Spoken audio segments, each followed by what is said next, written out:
जन्नत के लिए बैठे। यही वो लम्हे हैं जो क़यामत के दिन आपको बताएंगे कि काश इतना कम नहीं और ज्यादा टाइम दिया होता तो आज खुदा के यहाँ तेरा मर्तबा कितना बुलंद हो गया होता। आदमी वही है, वही कामयाब है जो आखिरत के बारे में सोचता हो। आदमी वही कामयाब है जो जन्नत के बारे में सोचता हो। आदमी वही कामयाब है जो इस दुनिया की छोटी सी उम्र के लिए नहीं बल्कि जहां महासंख्यों साल सदा रहना है वहां के बारे में सोचता हो। चारों तरफ दुनियादार हैं, सब आपके ईमान को लूटने के लिए खड़े हैं। वो चाहते हैं कि आपको अपनी तरह बेईमान बना दें। वो चाहते हैं कि आपको अपनी तरह मुशरिक बना दें। वो चाहते हैं कि आपको अपनी तरह दाढ़ी मोछ मुंडवा के पक्का दुनियादार फिल्म के एक्टर का गुलाम बना दें। वो चाहते हैं कि आपकी बीवी के, आपके बेटियों के सरों से पर्दे हटाकर उसे पक्का बेहया और बेशर्म बना दें। वो हमारी बेटियों के पर्दे के खिलाफ है, वो हमारी सच्चाई के खिलाफ है, वो हमारे बच्चों के दिल में जो इस्लाम का दर्द है उस दर्द को हटाना और मिटाना चाहता है। जब चारों तरफ से लोग हमारी तहजीब, हमारा कल्चर, हमारी संस्कृति, हमारी सभ्यता, हमारा सिविलाइजेशन सारी चीजें मिटाने पे तुले हुए हैं, तो अब ऐसे में एक मुसलमान होने के नाते हमारा और आपका फर्ज क्या बनता है? हमारा और आपका फर्ज ये बनता है कि जब तुमने हमारी तहजीब मिटाने की ठान लिया है, अब हमने भी अपनी तहजीब बचाने की ठान लिया है। तुमने हमारी मस्जिदों को उजाड़ने की ठान लिया है, तो अब हमने भी तौबा करके अपनी मस्जिदों को आबाद करने की ठान ली है। तुमने हमारे जलसों पे पाबंदी लगाना शुरू कर दिया है, अब हमने भी अपने जलसों का कल्चर बचाने की ठान लिया है। तुमने इस्लाम मिटाने का प्लान बनाया है, तो अब सारे मुसलमानों ने इस्लाम बचाने का प्लान बना लिया। उस इस्लाम के बचाने के लिए आज आगे आना होगा, आज अपना वक्त देना होगा, अपनी फिक्र पाकीज़ा करनी होगी। उसी का एक जबरदस्त प्लेटफॉर्म है ये जलसा। जिस जलसे के तहत हम यहाँ 2 घंटे में इस्लाम सीखते हैं, इस्लाम का दर्द अपने सीने में पैदा करते हैं। हम अपनी बेटियों और अपने बच्चों और अपने सारे अफराद को हम बताना चाहते हैं कि दुनिया की वो लग्जरियस लाइफ जिसकी तरफ ये काफिर दावत दे रहे हैं, वो तुम्हारी दुनिया भी चौपट करेंगे, वो तुम्हारी आखिरत भी बर्बाद करेंगे। बिरयानी खाने में वक्ती तौर पर अच्छा लगता है, लेकिन उसका असर है कि आदमी का मैदा खराब हो जाता है। वक्ती तौर पर बच्चों को चॉकलेट खाने में अच्छा लगता है, लेकिन उसका रिएक्शन ये होता है कि बच्चों का डाइजेस्टिव सिस्टम गड़बड़ा जाता है। वक्ती तौर पर शराब पीने में कुछ लोगों को अच्छा लगता हो, मगर उसका रिजल्ट है कि आदमी का लंग्स और फेफड़ा खराब हो जाता है। वक्ती तौर पर आदमी को लगता है कि ठंडा पानी पीने में मजा आ रहा है, लेकिन उसका असर, उसका जो है नतीजा होता है वो गर्म होता है। वक्ती तौर पर लगता है कि साहब मैं फिर गले तक खा लूं, उसका अंजाम बदहजमी, इंडाइजेशन की सूरत में होता है। पता ये चला कि दुनिया में जिन जिन चीजों में लज्जतें ज्यादा हैं, जिन जिन चीजों में ज्यादा साहब टेस्टफुल जो चीजें हैं, वो सारी चीजें सेहत के लिए भी मुज़िर है। वो अक्सर चीजें हमारी जिंदगी के आराम के लिए मुज़िर है। तो ख्वाहिशात हमें गुलाम बना देती है, हमें जहन्नम का रास्ता दिखाती है। आक़ा इस्लाम फरमाते हैं अल क़य्यसु मन दाना नफ्सा व अमिल लिमा बअदल मौत। अक्लमंद है वो जो अपनी ख्वाहिशात को दबाता रहे, अपने नफ्स को मारता रहे और मरने के बाद जो हकीकी दुनिया है वहां के लिए अमल करता रहे। अक्लमंद वो है जो वो नहीं जो ख्वाहिशात की गुलामी करे। अक्लमंद वो नहीं है जब तक मन चाहा सोता रहे। अक्लमंद वो नहीं है जितना मन चाहा खाता रहे। अक्लमंद वो नहीं है जितना चाहा दोस्ती और मटर गश्ती करता रहे। अक्लमंद वो है जो नफ्सानी ख्वाहिशात को मारता रहे, नफ्सानी ख्वाहिशात को दबाता रहे, नफ्सानी ख्वाहिशात की मुखालफत करता रहे और आखिरत के लिए अमल करता रहे। तो इस हदीस रसूल की रोशनी में अगर कोई 1 खरब रुपए का घर बना रहा है, 1000 एकड़ जमीन खरीद रहा है, बंबई में करोड़ों की फैक्ट्री डाल रहा है, ये छोटा सा काम कर रहा है। लेकिन अगर कोई सजदा कर रहा है, अगर कोई नमाज पढ़ रहा है, अगर कोई खुदा का जिक्र कर रहा है, कोई जलसे में आकर मजहब इस्लाम सीख रहा है, कोई कुरान पाक की तिलावत कर रहा है, तो इस हदीस की रोशनी में सबसे बड़ा अक्लमंद है वो जो बिल्डिंग नहीं बल्कि जन्नत में अपना महल ताबीर कर रहा है। जन्नत में अपना महल तामीर कर रहा। हमने अक्लमंद किसको कहा? हमने अक्लमंद उसको कहा जो बिल्डिंग बना रहा है। अक्लमंद वो है जो साहब सऊदी अरब में जाके जॉब कर रहा है। अक्लमंद वो है जो 2-4-10 गाड़ियां खरीद रहा है। अक्लमंद है वो जो 2-4-10 सिनेमा हॉल बना रहा है। अक्लमंद है वो जो साहब 2-4-10 फैक्ट्री डाल रहा है। ये हम जैसे कमजोरों की सोच है। लेकिन अल्लाह कहता है कद अफलहा मन तज़क्का, वह कामयाब हो गया जिसने अपने आप को सुथरा कर लिया, अपने आप को गुनाहों से बचाया। तो हमारी कामयाबी आज है कल खत्म, मकान आज है कल गिर जाएगा, फैक्ट्री आज है कल बिक जाएगी, जवानी आज है कल बुढ़ापे में तब्दील हो जाएगी, आज सेहत है कल बीमारी में बदल जाएगी, आज माल है कल मैं फकीर हो जाऊंगा। आए दिन दुनिया देख रही है किस तरह मालदार गरीब हो रहे हैं, बादशाह का बेटा फकीर हो रहा है और फकीर का बेटा बादशाह हो रहा है। वह कौन है जो एक बादशाह के बेटे को फकीर बना देता है? वह कौन है जो फकीर के बेटे को सिंहासन और राजगद्दी अता कर देता है? वह कौन है जो नमरूद जैसे जालिम को मामूली मच्छर से तबाह व बर्बाद कर देता है? वह कौन है जो हल जोतने वाले को फरमा रवा फरमा बरदार बना देता है, राजा को शहंशाह बना देता है? कौन है? कुलिल्लाहुम्मा मालिकल मुल्क तु'til मुल्क मन तशा, सारे बादशाहों का बादशाह है वो खुदा, जिसे चाहता है हुकूमत देता है, जिसे चाहता है छीन लेता है, जिसे चाहता है इज्जत देता है, जिसे चाहता है जलील करता है। सारा इख्तियार उसी रब्बे आला के पास है। बंदा वो नहीं जो अपनी चलाए, बंदा वो है जो रब की चलने दे और रब की मर्जी के मुताबिक जिंदगी गुजारे। तो फिर अल्लाह उसे यहाँ भी इज्जत देगा, सेहत तंदुरुस्ती देगा, मरने के बाद उसे मुस्तफा की जन्नत अता फरमाए। नारे तकबीर, नारे रिसालत, पैगाम इस्लाम। जहां तक सवाल रहा मजहब इस्लाम का, इस्लामी तालीमात का, यह बात दिमाग से आप निकाल दीजिए। हुजूर ने जो कुछ कहा है वही बात सच्ची है, अल्लाह ने जो कहा है वही सच है। बाकी आज दुनियादार जो लोग कहते हैं ये सच नहीं है, ये इस्लाम की दुश्मनी में इस्लाम के खिलाफ बोलते हैं, इस्लाम की तालीमात के खिलाफ बोलते हैं और ये समझ रहे हैं कि शायद मैं माइक उतार करके मैं इस्लाम की तरक्की को रोक दूंगा। ये समझ रहे हैं मैं मदरसे को आतंकवादी का अड्डा कह के मैं इस्लाम के बढ़ते हुए कदम को रोक दूंगा। ये समझते हैं कि मैं मस्जिदों का सर्वे करा के मस्जिदों को तोड़वा के इस्लाम के बढ़ते कदम को रोक दूंगा। ये इनका खाम ख्याल है, ये इनका कच्चा ख्याल है, ये ना तजर्बाकार है, ये नहीं जानते हैं मजहब इस्लाम की मजबूती को। आज से 1400 साल पहले वो दिन जिस दिन एक शख्स ने कलमा पढ़ा था और उसका साथ देने वाला 4 बंदा तैयार हुआ। जब 40 लोगों ने कलमा पढ़ा और मक्का के लोगों को खबर हुई तो लोगों ने समझा कि अरे ये तो 40 लोगों की टीम तैयार हो गई, अब इसको आगे बढ़ने नहीं देंगे, कलमा पढ़ने वाले को सूली पे चढ़ा देंगे, कलमा पढ़ने वाले को घर से बाहर निकाल देंगे। उन लोगों ने दुश्मनी बढ़ा दी कि कोई कलमा नहीं पढ़ेगा, कोई मेरे बुत को बुरा नहीं कहेगा, कोई नमाज नहीं पढ़ेगा। लेकिन मालूम है वो अपना प्लान बनाते रहे, वो लोग मीटिंगें करते रहे, वो बंद कमरे में बैठकर मुसलमानों की तादाद को घटाने का प्लान बनाते रहे, वो अपने हिसाब से मक्र करते रहे। मगर अल्लाह रब्बुल इज्जत ऐसा इंतजाम करता रहा कि उन्हीं के बाल बच्चे कलमा पढ़ के मुसलमान बनने लगे, उसी के नौजवान कलमा पढ़ के मुसलमान बनने लगे। कहा आगे नहीं पढ़ने दूंगा। तो 40 कलमा पढ़ने वाले थे, 4000 लोगों ने कलमा पढ़ लिया। लोगों ने कहा अब आगे नहीं बढ़ने दूंगा। फिर बंद कमरे में प्लान बनाना शुरू किया, कैसे इस्लाम के पैगंबर का कत्ल किया जाए माअज़ल्लाह, कैसे हजरत बिलाल को कत्ल किया जाए, कैसे जनाब सुहैब को कत्ल किया जाए, कैसे अबू बकर सिद्दीक को कत्ल किया जाए। ये लोग प्लान बनाने रहे। बंद कमरे में बैठकर हर कबीले के सरदार प्लान बनाते थे।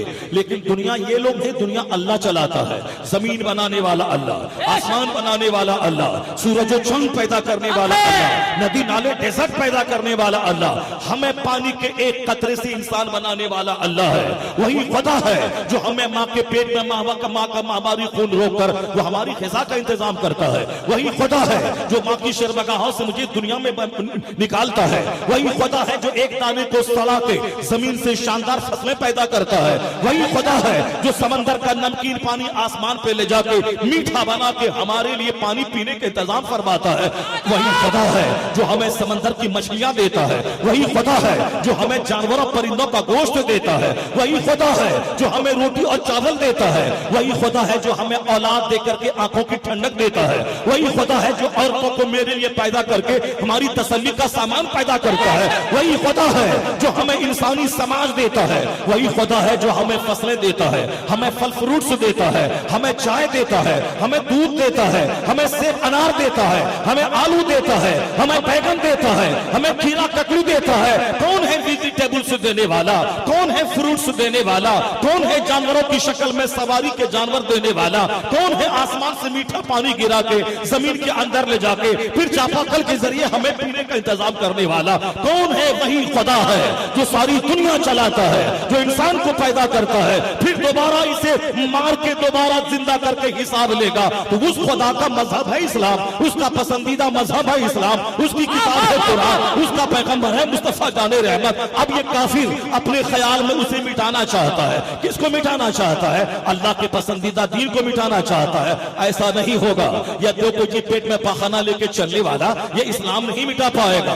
ये माँ की गोद माँ की पेट में खून पीने वाला ये इस्लाम नहीं मिटा पाएगा। ये अपना मेहतर की तरह पाखाना साफ करने वाला ये इस्लाम नहीं मिटा पाएगा। ये बंदर चुचंदर के सामने सजदा करने वाला ये इस्लाम नहीं मिटा पाएगा। खुदा का पसंदीदा दीन मजहब इस्लाम है, खुदा की किताब कुरान है, खुदा का पसंदीदा मजहब मोहम्मद अरबी अलैहिस्सलाम है। इसलिए हुआ यही कि काफिरों ने इस्लाम मिटाने का प्लान बनाता चला गया। इधर अल्लाह लोगों के दिल बदलता चला गया, लोगों के दिल में इस्लाम दाखिल करता चला गया। 4000 लोगों ने कलमा पढ़ा, फिर कहा इस्लाम मिटा देंगे। 40,000 लोगों ने कलमा पढ़ लिया, फिर बोला इस्लाम मिटा देंगे। 4 लाख लोगों ने कलमा पढ़ लिया, फिर बोला इस्लाम मिटा देंगे। 4 करोड़ लोगों ने कलमा पढ़ लिया, फिर बोला इस्लाम मिटा देंगे। आज की तारीख में 200 करोड़ लोग हैं जिनके नाम के साथ लफ्ज़ मोहम्मद लगा हुआ है। मोहम्मद अहमद, मोहम्मद कमर, मोहम्मद समर, मोहम्मद जुबैर, ये 200 करोड़ मोहम्मदी फौज मौजूद है। आंधी आती रही, ये फौज आगे बढ़ती रही, तूफान आता रहा, इस्लाम आगे बढ़ता रहा, बिजलियां गिरती रही, इस्लाम आगे बढ़ता रहा। आज 200 करोड़ नाम के साथ लफ्ज़ मोहम्मद जुड़ा हुआ है। यह इस बात की दलील है ए मुसलमान, नर्वस नहीं होना है, नर्वस नहीं होना है, परेशान नहीं होना है। अल्लाह तबारक व तआला इस्लाम के बारे में ऐसा इंतजाम फरमाया है कि जब जब दुश्मनी बढ़ती जाती है कलमा पढ़ने वालों की तादाद में इजाफा होता चला जाता है। जवाब नारे तकबीर, नारे रिसालत, फैज़ाने आला हज़रत शहंशाहे खिताबत अल्लामा मुफ्ती डॉक्टर शहरयार उर्से मंसूर शाह। ए मेरे असल में वो आदमी है जो पढ़ा लिखा है, असल में वो आदमी है जो शिक्षित है, असल में वो आदमी है जिसके पास इल्म का नूर है। ये साइंस का जमाना है, ये विज्ञान का जमाना है, इल्म बढ़ता चला जा रहा है, रोशनी बढ़ती चली जा रही है, पढ़े लिखे लोग बढ़ते चले जा रहे हैं। इस जमाने में वो मजहब खतरे में है जो मजहब अंधविश्वास पे टिका हुआ है। वह मजहब खतरे में है जो हेलुसिनेशन तवहुमात पे टिका हुआ है। वह मजहब खतरे में है जिस मजहब में चंद घिसे पिटे रीति रिवाज है। वो मजहब खतरे में है जिसमें चंद घिसी पिटी रस्में है। वह मजहब खतरे में है जहां अंधविश्वास है, जिसको जमीन नहीं कबूल करता है, जिसको दिमाग नहीं कबूल कर रहा है, जो लॉजिकली समझ में नहीं आ रहा है। इसलिए अक्सर मज़ाहिब खतरे में पड़ गए। और सबसे बड़ा मजहब इस साइंटिफिक उन्नति के जमाने में जो दुनिया में मुस्कुरा रहा है वह मजहब इस्लाम मुस्कुरा रहा है। अगर यकीन नहीं आए तो मैं 2-3 बातें आपके सामने रखना चाहता हूं। इस दुनिया में एक तरक्की याफ्ता मुल्क है, उसका नाम फ्रांस है। फ्रांस है। फ्रांस में एक वैज्ञानिक पैदा हुआ जिसका नाम कोस्टो है। वैज्ञानिक का काम है नई नई रिसर्च करना, नई नई तहकीक करना, नए नए हालात अहवाल और कवाइफ का जायजा लेना। ये हम लोग हैं कि जो एक ही चीज को पकड़े रहते हैं, मगर साइंसदान चाहते हैं कि मैं कोई नया काम करूं, मैं कोई अजूबा काम करूं, मैं दुनिया वालों को अपनी मेहनतों से कुछ सामान दे दूं। वैज्ञानिक साइंसदान जो सोचते हैं मैं अपने से दूसरों को फायदा पहुंचाऊं। जैसे हवाई जहाज बनाने वाला हवाई जहाज जहाज बना दिया, वो तो मर गया, लेकिन आज करोड़ों लोग उससे फायदा उठा रहे हैं। माइक्रोफोन बनाने वाला दिमाग जला के माइक्रोफोन दिया, वो तो मर गया, लेकिन आज करोड़ों लोग इससे फायदा उठा रहे हैं। मोटर कार देने वाला वो तो मर गया, हेनरी फोर्ड, मगर आज उस पर करोड़ों लोग सफर कर रहे हैं। एसी बनाने वाला वो तो मर गया, लेकिन आज करोड़ों लोग एसी से फायदा उठा रहे हैं। यानी वैज्ञानिकों की एक सोच होती है, दिमाग में जलाऊं, मैं मोटा झोटा पहनूं, मैं नमक रोटी खाऊं, मैं दरिया के किनारे बैठ जाऊं, मैं सारी यूनिवर्स कायनात पे रिसर्च करूं, मैं अपनी सेहत गला लूं, मैं अपने बाल बढ़ा लूं, मैं अपने नाखून बढ़ा लूं, वो सब चलेगा, मगर दिमाग जला जला कर एक ऐसा अजूबा सामान दुनिया को दे दो जिससे करोड़ों को फायदा पहुंचे, जिससे हजारों को फायदा पहुंचे। ये बड़े लोगों की पहचान है, वह अपने से लिए नहीं, वह दूसरों के लिए जीता है, वह दूसरों को फायदा पहुंचाने के लिए जीता है। हम कमजोर किस्म के लोग वह सिर्फ अपने पेट भरने के लिए जीते हैं। उस कमजोर किस्म के लोग सिर्फ अपना मकान का प्लान होता है, अपनी गाड़ी का प्लान होता है, अपने बाल बच्चों को पढ़ाने लिखाने का प्लान होता है। अगर वो चाहता है कि समाज का कोई बंदा इंजीनियर बन गया, उसको बहुत दुख होता है। क्यों? वो चाहता है कि मेरा बेटा इंजीनियर बने, किसी का बेटा ना बने। अगर कोई शख्स अरबपति बन गया तो हासिद को बड़ी तकलीफ होती है, मैं ही अरबपति बनता, ये क्यों बन गया? मेरी बेटी की शादी बड़े इंजीनियर 10 लाख कमाने वाले से होती, इनकी बेटी का रिश्ता क्यों इंजीनियर से लग गया? इसलिए छोटे किस्म के लोग रिश्ता तोड़वाने के लिए वह 2 दिन का सफर करते हैं, वहां जाके शिकायत की पोटली ले जाके वहां खोल देते हैं, उसकी माँ ऐसी है, उसका बाप ऐसा है, उसका खानदान ऐसा है। आखिर जमाने में आदमी की सूरत में जानवर रहेंगे समाज में, वो जानवर ही है। समाज की सारी बेटी बेटी है, लेकिन एक बेटी का लगा हुआ रिश्ता को तोड़ देने वाला आदमी वो कभी इंसान नहीं कहलाएगा। वो इंसान की शक्ल में जानवर है, वह आदमी की शक्ल में कुत्ता है। क्योंकि औरतें कमजोर होती है, बेटियां कमजोर होती है, उनका रिश्ता बहुत देर से आता है, रिश्ता ना हो तो वह बाप के नजदीक बोझ बन के रहती है। इसलिए उनका रिश्ता अगर आ जाता है तो समाज का जबरदस्त दुश्मन भी वो दुश्मनी में उसके रिश्ते को तोड़ता नहीं है। वो कहता उनके बाप से मेरी दुश्मनी है, पर बेटी ने क्या बिगाड़ा है, चलो उनका रिश्ता। अगर कोई पूछता है कि बेटियां उनकी कैसी है, ये कहता बहुत अच्छा है, बहुत अच्छा रिश्ता है, बिल्कुल जल्दी से रिश्ता कर लो, ज्यादा देर मत करना, ज्यादा देर करोगे तो बिचौलिया बीच में आ जाएगा, रिश्ते को तोड़वा देगा। दुश्मन है, उनके बाप से दुश्मनी है, मगर चूंकि ये जानवर नहीं है, इंसान है, इंसान होने के नाते उसकी बेटी को अपनी बेटी समझता है, अपनी बेटी का दर्द समझता है। मगर इतने इंसान समाज में कितने हैं? मुट्ठी भर है। अक्सर समाज तो शरीरों से भरा है, समाज तो खूनों से भरा है, समाज तो रसीलों से भरा है, समाज तो कुत्तों से भरा है जो सिर्फ उनको अपनी हड्डी चाहिए। अगर दूसरे मोहल्ले का कुत्ता आ जाए मुर्दार को खाने के लिए, या भोंक भोंक कर उस कुत्ते को भगा देता है, सोचता है कि सारा मुर्दार मैं ही चाट लो, या सारा मुर्दार मैं ही खा लो।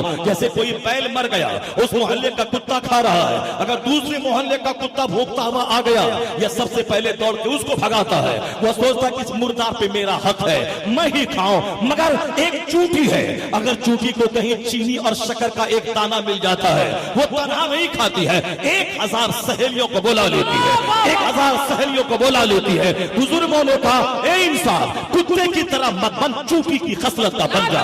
यानी जहां कोई फायदे का काम हो, अपने भाई को बुला ले, अपने समाज को बुला ले, अपने मुआशरे के इंसान को बुला ले, अपने अहबाब को बुला ले, ताकि अगर एक रोटी हो तो अकेले मत खाना, अपने 2 दोस्तों को साथ में लेके खाना, अपने पड़ोसी को लेके खाना। इंसान वही है, दर्द दिल के वास्ते पैदा किया इंसान को, वरना दांत के लिए कुछ कम न कर लो बयां। आदमी वही है जो अपनी आग में न जीता मरता हो, आदमी वो है जो दूसरों के लिए जीता हो, जो दूसरों को अपने से फायदा पहुंचाता हो। इसलिए आज अमेरिका कहता है the best among you is one who is profitable for other. Europe कहता है the best among you is one who is profitable for other. Hindustan के प्रधानमंत्री कहते हैं the best among you is one who is profitable for other. यानी आदमी वही है जो अपने से दूसरों को लाभ पहुंचाए, अपने से दूसरों को फायदा पहुंचाए। एक कौम मुस्लिम, दुनिया के लोग आज ये फार्मूला देते हैं, कुर्बान मेरा मुस्तफा 1500 साल पहले ये पैगाम दिया है, खैरुन नास मन यनफउन नास, लोगों में सबसे अच्छा वो है जो अपने से दूसरों को फायदा पहुंचाने वाला हो। जहां करोड़ों ईश्वर की नजर आज गई है, वहां मुस्तफा की नजर 1500 साल पहले चली गई। नारे तकबीर, नारे रिसालत, किरदारे Mustafa, अखलाके Mustafa, सीरते Mustafa. The best among you is one who is profitable for others. तुम में सबसे अच्छा आदमी वो है जो अपने से दूसरों को फायदा पहुंचाए। अपने से दूसरों को फायदा पहुंचाने वाला। फायदा चाहे मुस्कुरा के पहुंचाओ ताकि सामने वाले का दिल हल्का हो जाए, उनका गम सुन के फायदा पहुंचाओ ताकि उनका गम हल्का हो जाए, उनके साथ 10 कदम चल के फायदा पहुंचाओ ताकि उनको दिलजोई हासिल हो, उनकी दिलजोई हो सके। हुजूर फरमाते हैं इदखालुस सुरूर फी क़ल्बिल मोमिन अहब्बुल अमाल इल्लाह ताला। अल्लाह के नजदीक सबसे ज्यादा पसंदीदा अमल है एक मोमिन के दिल में खुशी अता कर देना, एक मोमिन के दिल को खुश कर देना। आज इंसान की परिभाषा क्या है? अपनी जबान से दूसरों को काटना, अपनी आंख से दूसरों को डराना, अपने हाथ से दूसरों पे जुल्म करना, दूसरों को कर्ज न दे करके सताना, दूसरों को अच्छा खाना पीना खा करके दूसरों को जलील करना, यानी किसी न किसी जहत से पड़ोसी को तकलीफ पहुंचाना, अपने रिश्तेदार को तकलीफ पहुंचाना, दूसरों की सीट हड़प के तकलीफ पहुंचाना। एक बूढ़ी तड़प रही है, एक बूढ़ा तड़प रहा है, एक बीमार परेशान है, मगर ये जवान उसे हटा के खुद सीट पे बैठ जा रहा है। ये मानवता नहीं है, यह ह्यूमैनिटी नहीं है। ह्यूमैनिटी क्या है? जो दूसरों के दर्द में काम आए, जो अपने से दूसरों को सुख पहुंचाए। मुस्तफा ने क्या कहा? अहब्बुल अमाल इल्लाह ताला। अल्लाह ताला के नजदीक सबसे पसंदीदा अमल यह है कि मोमिन के दिल को खुश कर दिया जाए, खुश कर दिया जाए। यहां क्या है मोमिन की तारीफ? तो दूसरों को कष्ट पहुंचा दिया जाए, जो दूसरों को खूब तकलीफ पहुंचाया जाए,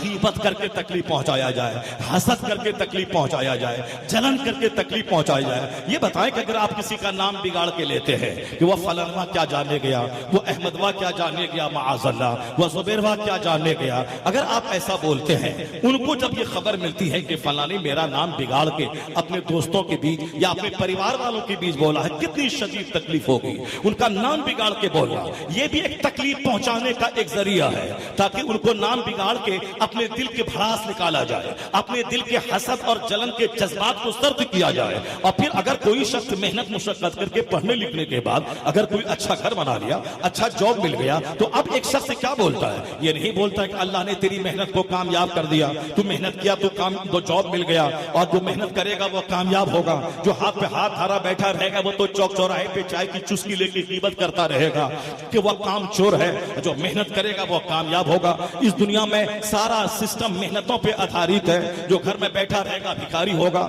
जो मेहनत करेगा समंदर में गोता लगा के मछलियां मारेगा वो पैसा कमाएगा, जो गोता लगा के इल्म हिकमत के मोती निकालेगा वो कामयाब होगा, जो जमीन में खुदाई करके फसलें पैदा करेगा वो साहब फसल के ढेर पर बैठ करके इंजॉय करेगा। जो काम चोर रहेगा, जो सिर्फ दूसरों की गीबत करेगा, दूसरों की टांग खींचेगा, वो सारी जिंदगी चेहरा उसका सूखा रहेगा। तो अब आज जब चेहरा सुखाने वालों की तादाद बढ़ गई, हमारे यहाँ कोई मुसीबत आ जाए वो मजाक उड़ाता है, हमारे यहाँ कोई आराम का मौका आ जाए फिर वो मजाक उड़ाता है। इनका बाप तो मजदूरी करता था, इनका बाप तो दूसरों के घर में काम करता था, इनकी माँ तो दूसरों के घर में पोछा लगाती थी। ये सारी बातें क्यों होती है? ताकि उनको अपने हसद और जलन की आग को बुझाने की कोशिश की जाए और उस सामने वाले को कष्ट पहुंचाया जाए। किस किस तरह ही लोग कष्ट पहुंचाते हैं? सलाम न करके तकलीफ पहुंचा रहे हैं, सलाम का जवाब न दे करके तकलीफ पहुंचा रहे हैं, दूसरों को तड़पा तड़पा के अच्छा खा पी के तकलीफ पहुंचा रहे हैं। सरकार ने कहा था जब बाहर से घर आओ तो तोहफा लेके आओ, पड़ोस के लिए भी तोहफा लेके आओ।